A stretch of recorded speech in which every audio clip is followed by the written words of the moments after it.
we are taking a closer look at the case of Crystal McCrory. Now, there's a lot of things with this case, but there's something that there's very little of, and that's investigation and evidence. And the biggest question of all, what happened on the day that Crystal lost her life? There's a lot of questions, but where's all of the answers? It's no secret there was a huge failure in the investigation. But a lot of people are asking the same question. What could have happened? Did Crystal really do this to herself? No. Did someone do this to Crystal? And as would normally be done in any investigation, we're taking a closer look at the spouse. And that was Tony. Crystal and Tony were married for 5 years. So let's start here and add in some points on concerns and why this is something that is drawing a lot of attention. Paul tells the husband to love his wife as Christ loved the church. Amen. And he gave himself for her. And the wife to be faithful to her husband, even as the church is obedient to Christ in everything. Hallelujah. Thus, the two, husband and wife, forsaking all others, become one flesh, one in thought, intent, and hope in all concerns of the present life. You, Tony, and you, Crystal, having come to me, signifying your desire to be formally united in marriage, I ask you to join your right hands and give heed to the questions now asked of you. Tony, in taking this woman whom you hold by the right hand to be your lawful and wedded wife, I require you to promise to love and cherish her, to honor and provide for her in sickness and health, in poverty as in wealth, in bad that may darken your days, and good that may light your ways, to be true to her in all things until death alone shall part you. Do you so promise? Crystal, in taking this man who holds you by the right hand to be your lawful and wedded husband, I require you to promise to love and cherish him, to honor and sustain him in sickness as in health, in poverty as in wealth, in the bad that may darken your days, and the good that may light your ways, and be true to him in all things until death alone shall part. You shall part. Do you so promise? Amen. I want you to repeat after me this vow. I, Tony, take thee, Crystal, as to be my wedded wife, to have and to hold from this day forward, for better or for worse, for richer or for poorer, sickness and in health, to love, to cherish, till death do us part, according to God's holy ordinance. Crystal, repeat after me. I, Crystal, take thee, Tony, to be my wedded husband.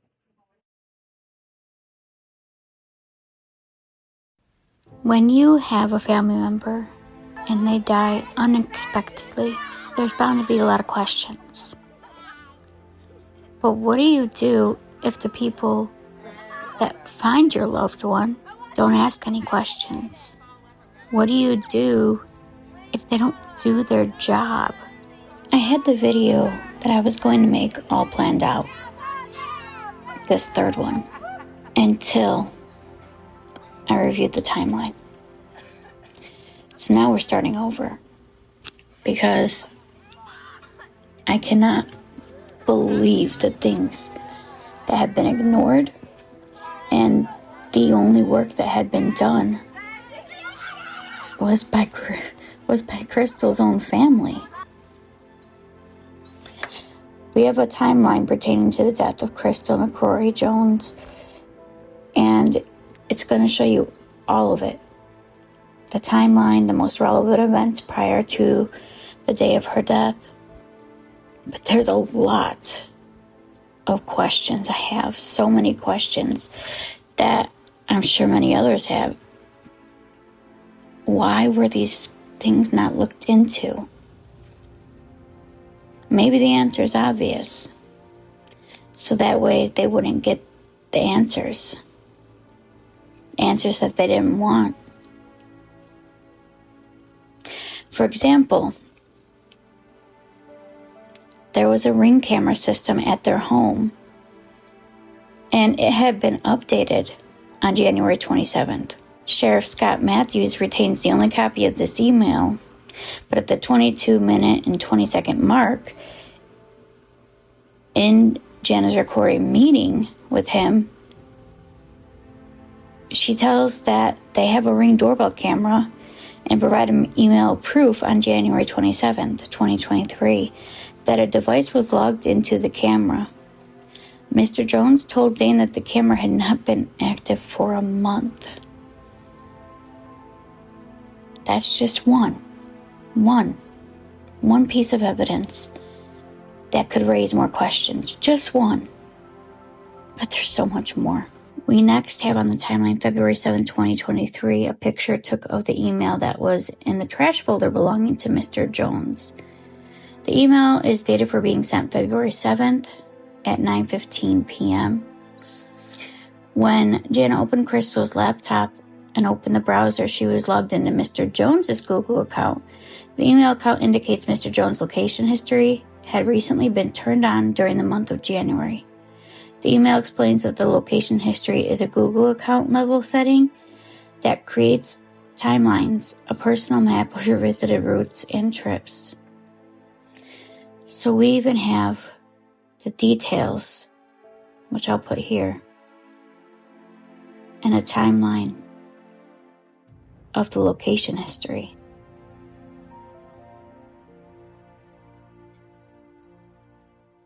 Now, on February 8th, 2023, the night before Crystal's death, Mr. Jones deleted very specific contacts out of his phone. Coincidence? Many of you know how I feel about those. These contacts and phone numbers were discussed with Sheriff Scott Matthews during our recorded meeting on February 23rd, 2023. But the subject was never brought up again. Sheriff Matthews retains the only copies of the phone numbers that were attached to these contacts that I provided him.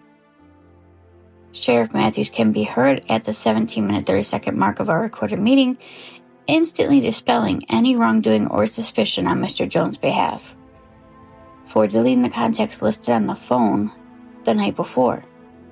Mr. Jones had the occupation of some of the other contacts listed as a coroner, chief deputy, a pastor, the manager of a restaurant called Bakery Bar in Oak Grove that Mr. Jones visited the day of Crystal's death. Again, coincidences? I think not. These are just my opinions, though. And I'll show you guys a list of those deleted contacts here. Additionally, on the date of February 8th, 2023, around 12 hours before the established time of death, someone logged into Mr. Jones and Crystal's AT&T phone account for the first time due to the email that was found in the trash folder by Jana. Once again, due to Sheriff Matthews having the only copy of the document, she gives the minute and second mark where it can be discussed of the recorded meeting as proof. It's their belief that based on the accumulation of all the evidence that Crystal had enough on Mr. Jones' inappropriate behavior that she was the one that logged into that account. At 20 minutes and 40 seconds, she began to explain to Matthews why it all ties together and present him with more documentation received from the laptop. She presented Matthews an email from AT&T with Mr. Jones' email that stated a one-time verification code was sent because someone had logged into their AT&T account the night before the death of Crystal at 11:40 a.m. So I take back what I said. It wasn't that there was little to no work done. It was that there was little to no work done by those in charge of the investigation. The fact that such a thorough timeline and so much evidence was put together and that the investigators did none of it is astoundingly, disgustingly a fact in this case. After all, how could there be justice for Crystal if there was no investigation?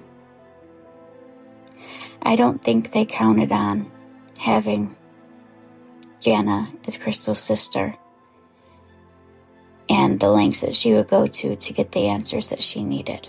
We then go on to the day of the death and afterwards, document 2. February 9th, 2023, 8:06 a.m. Mr. Jones leaves the residence he shared with my sister Crystal.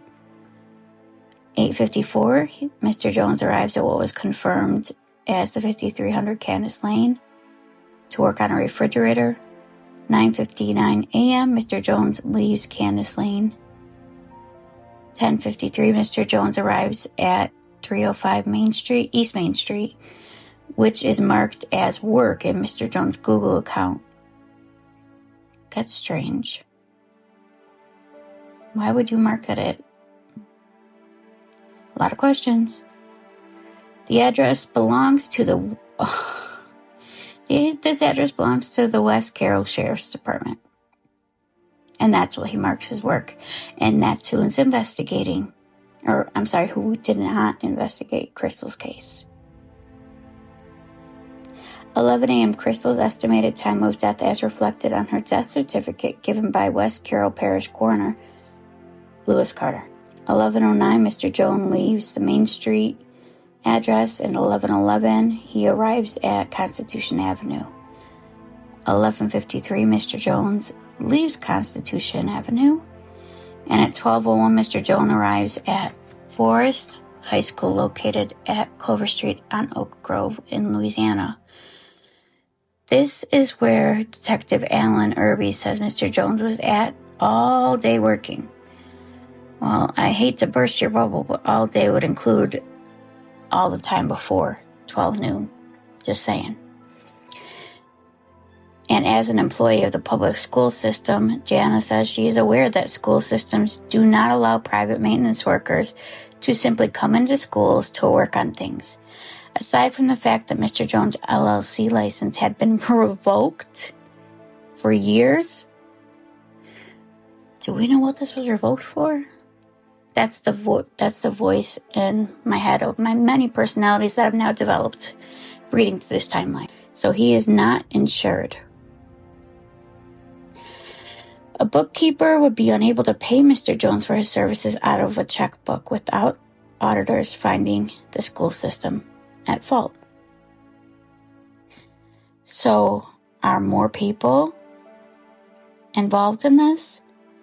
Or are they just trying to shift blame and questions to enough places that it makes one person innocent, seemingly? Now, this next part I find interesting as well. A FedEx package was delivered to the residence of Mr. Jones' residence, but no one answered the door. The reason that this is so interesting is because that FedEx worker, that was Jana's cousin. We'll go into that further in a moment because nobody answered that door. We have 2:43. Mr. Jones checks out his daughter, Hannah, from Forest High School and leaves. She's normally a bus rider, so why was it different on this day? During this time, records indicate that Mr. Jones then drove slowly around Oak Grove, slowly enough that GPS pins him stopping 7 minutes in Oak Grove between 3:03 and 3:10 p.m., but cannot give an address. Records show that it is Mr. Jones took him 35 minutes to drive his daughter 6.2 miles from Forest High School, located on Clover Street, to Sonic Drive-In. This is only a 9-minute drive, and it took him 35 minutes. How far under the speed limit would you have to be going for this to actually equate?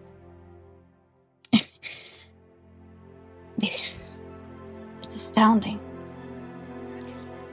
3:25, they arrive at Sonic. 3:57, he leaves Sonic.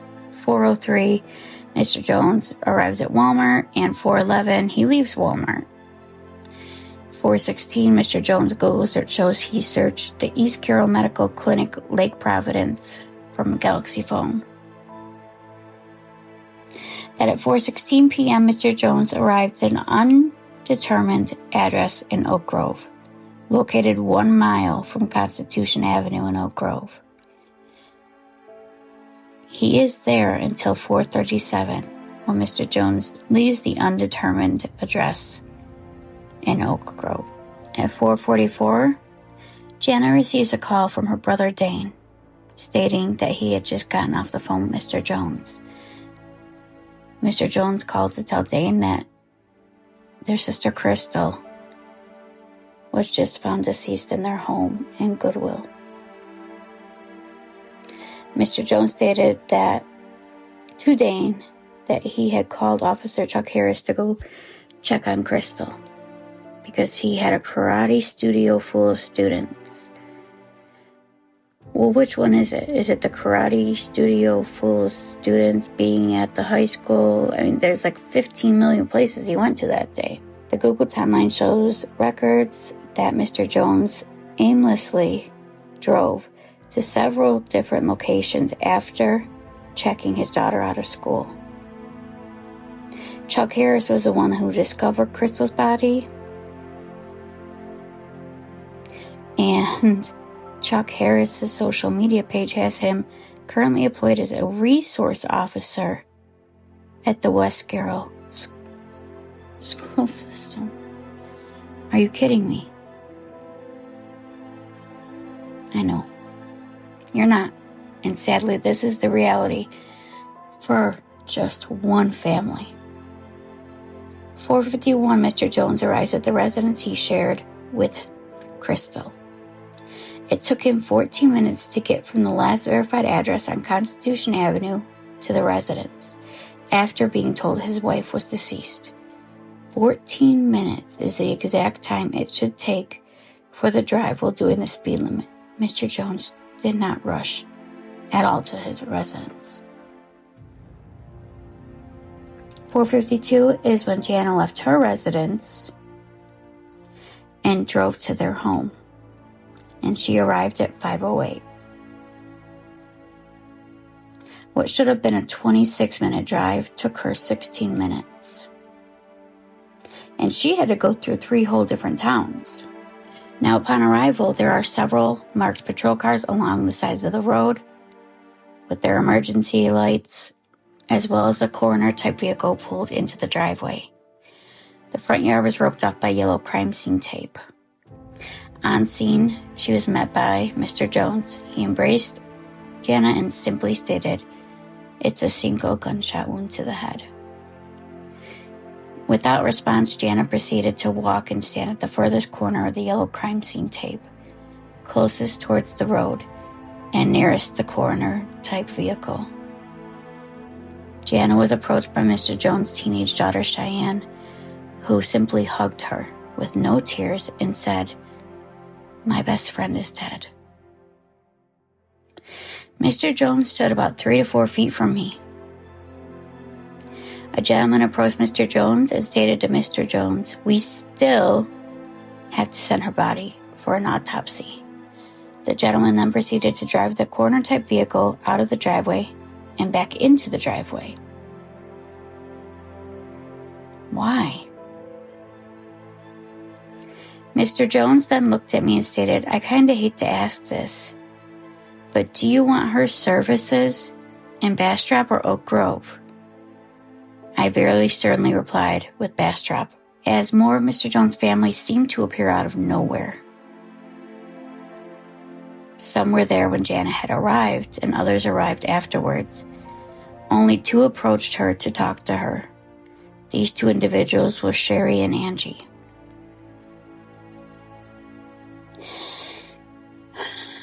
To hear from your in-laws' family, the things I'm about to read you,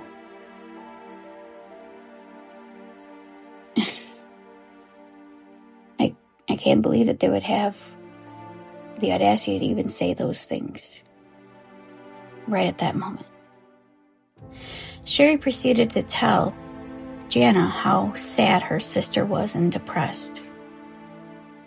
She tried to talk about how my sister's medication and antidepressant regimen was the cause of her self-unaliving. She was emphatic that the signs were there all along, and that no matter how many silly memes she sent her, she just wouldn't laugh. Why in the world would you feel that that is the appropriate moment to even say those things? And why would you have all of that information, Sherry? During the long spill about my sister's bout of depression that she apparently knew all about, the guy with the coroner-like vehicle advised Mr. Jones they would be bringing out her body soon. It was at that time that Mr. Jones looked at me and said, "Come on, Jana, you don't need to see her like this." Like what? How would he know how she looks if he's been outside the whole time? Jana responded very sternly with, "See her like what, Tony?" Mr. Jones and his sister Sherry walked away, and I stood there, never once acknowledged by any of the cops, investigators, or coroner, as being her sister, waiting for them to bring her sister, her flesh and blood, out in a body bag. Angie Robinson, a cousin, maybe a sister of Mr. Jones, came out of nowhere, grabbed my right hand and said, "I know you don't know me, and we are not family, but you don't need to do this alone." This one act of kindness let Jana know that her sister was still around.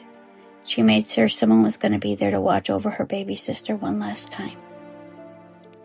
Throughout the 34 minutes that Jana was there, she witnessed all of Mr. Jones' family being called by their first names by detectives and other law enforcement on scene. Not once did any of law enforcement officials ask who Jana was. And it's at 5:42 that she left and drove back to her residence.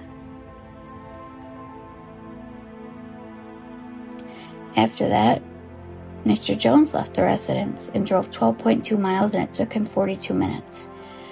Another baffling question of time. Mr. Jones arrived again at East Main Street, which is the address of the sheriff's department. It's from here where Jana starts speaking with Mike Tubbs to get any kind of answers that she can.